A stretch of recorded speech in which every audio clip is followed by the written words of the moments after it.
Assalamualaikum warahmatullahi wabarakatuh. Perkenalkan, nama saya Hajar, NIM 2001-10117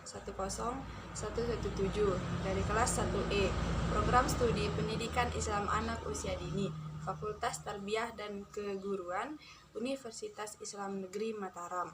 Di sini saya akan menjelaskan sedikit materi tentang filsafat umum, filsafat Islam, dan filsafat pendidikan. Yang pertama yaitu filsafat umum. Filsafat umum adalah sebuah ilmu pengetahuan di mana logika, metode, dan sistem digunakan untuk mengkaji masalah umum sampai mendasar mengenai berbagai jenis persoalan. Objek kajian filsafat umum. Objek kajian filsafat umum dibagi menjadi dua, yaitu objek material dan objek formal. Objek material yaitu hal atau bahan yang diselidiki atau hal yang dijadikan sasaran penyelidikan. Objek formal yaitu sudut pandang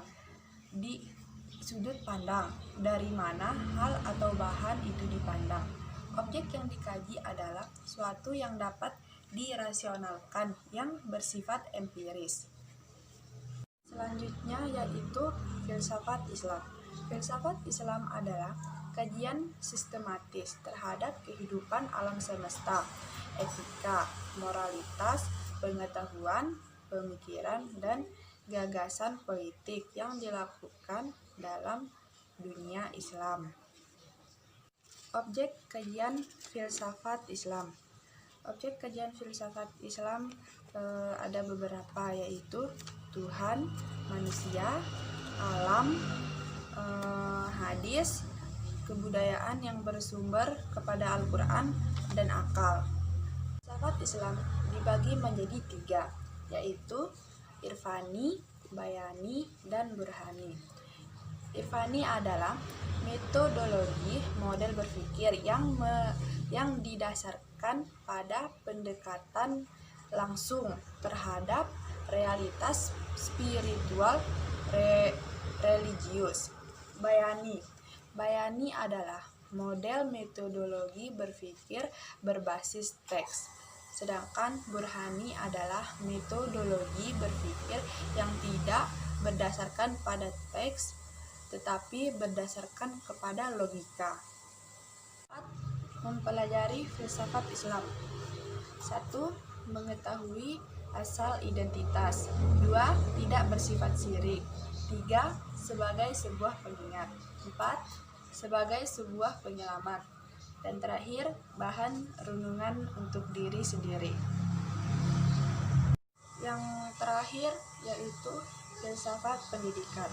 Filsafat pendidikan adalah kaidah-kaidah berpikir filsafat dalam rangka menyelesaikan permasalahan pendidikan. Filsafat pendidikan memandang kegiatan pendidikan sebagai objek yang dikaji, baik secara ontologis, epistemologis, maupun aksiologis. Objek kajian filsafat pendidikan.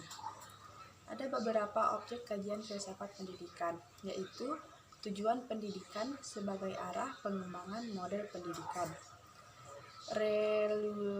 relasi antara pendidik, peserta didik sebagai subjek dan objek, pemahaman dan pelaksanaan kurikulum dalam pendidikan, nilai dan pengetahuan sebagai aspek penting dalam pengajaran. Manfaat mempelajari filsafat pendidikan. Ada filsafat pendidikan memiliki manfaat dari beberapa sisi. 1. Dari sisi humanisme. Manfaat filsafat pendidikan yaitu mengembangkan manusia dari segi keterampilan dan praktik hidup. 2. Dari sisi akademik. Dari sisi akademik yaitu menekankan nilai kognitif dan ilmu murni. Sekian penjelasan singkat dari saya mengenai filsafat umum, filsafat Islam, dan filsafat pendidikan. Mohon maaf apabila terdapat kesalahan dan kekurangan dalam pengucapan. Sekian dan terima kasih. Wassalamualaikum warahmatullahi wabarakatuh.